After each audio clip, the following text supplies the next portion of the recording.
The buffet smelled like fryer oil and sugar glaze. It wasn't that it was cheap. It was that it was intentional. My sister, Ashley, had picked it because it's funny.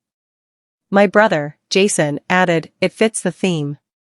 No one explained what the theme was. I already knew. We slid into a sticky vinyl booth under a flickering light. A balloon taped to the wall behind me read Happy B-Day in faded marker. My mom started taking pictures before I'd even sat down. When the server dropped off a small grocery store cake, everyone leaned in with exaggerated excitement. Open the card first, Jason said. I opened it carefully. Inside, in Ashley's handwriting. Maybe next year you'll do something worth celebrating. There were smiley faces under it. They all laughed. Even my mom. Not the surprised kind of laugh, the real one. The kind where she leaned back and wiped the corner of her eye. I felt the heat rise to my face, but not the way it used to. Not panicked. Not defensive. Colder. I looked around the table. Jason scrolling through his phone. Ashley watching me, waiting for a reaction like she'd set up a prank. My mom smiling at me like this was motivation. You know we're kidding, she said. I nodded. I took out my phone and snapped a picture of the card. Then one of the table. Their faces mid-laughter. Memories, I said lightly. No one thought anything of it. I stood up before the candles were lit. Where are you going? Ashley asked. I've got something early tomorrow.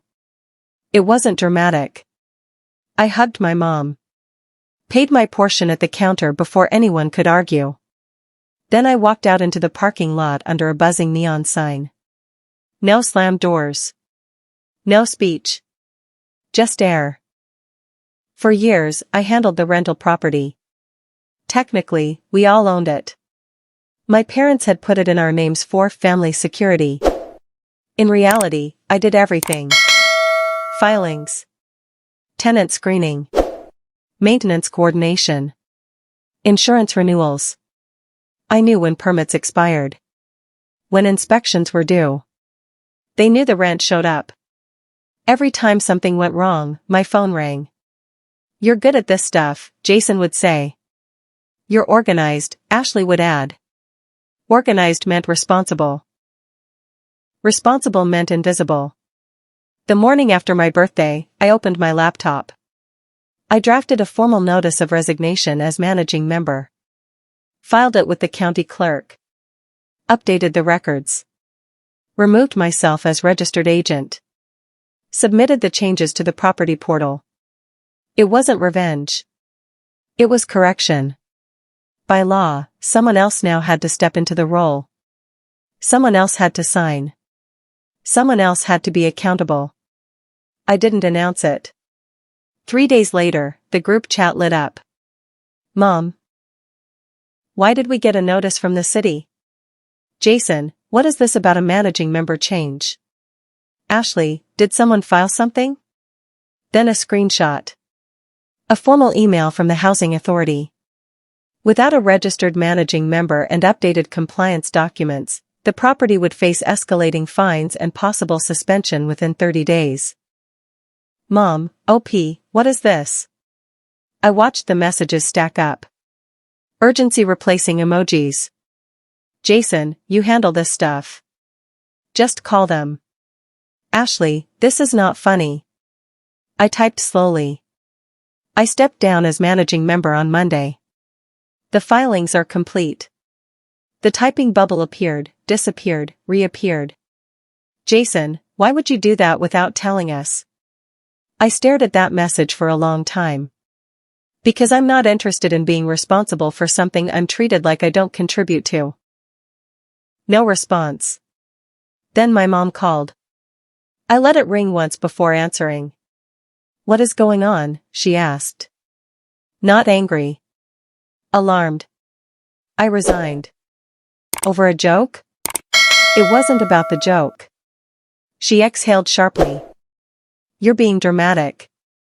We were teasing you. You've always been sensitive. There it was. The script. I'm not upset, I said evenly. I just realized I don't want to be in charge of something I'm not respected in. Silence. You know we rely on you, she said. Yes. Then why would you put us at risk like this? I thought about the buffet. The card. The laughter. I didn't put you at risk, I said. I removed myself from liability. Her voice tightened.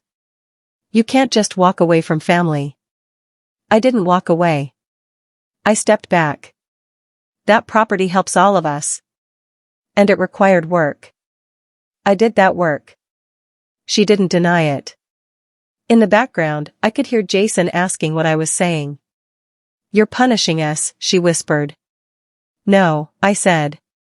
I'm stopping. Another silence. Longer this time. Fine, she said.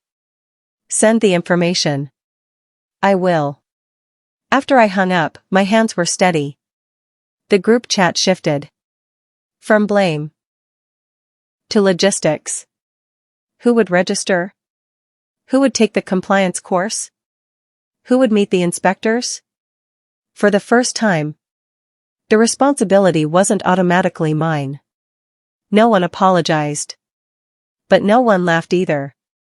That night, I looked at the photo I'd taken of the card. The fluorescent light.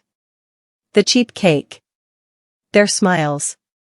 It didn't sting anymore. It clarified something. I had spent years earning a seat at a table that kept moving. Stepping down didn't fix them. It didn't heal anything. It didn't make them suddenly see me differently. But it made me see myself differently. 3 days after my birthday, they were panicking. Because the system I maintained was real. And so was my absence. I turned off notifications for the group chat. Set my phone on the counter. And for the first time in a long time, the quiet felt honest.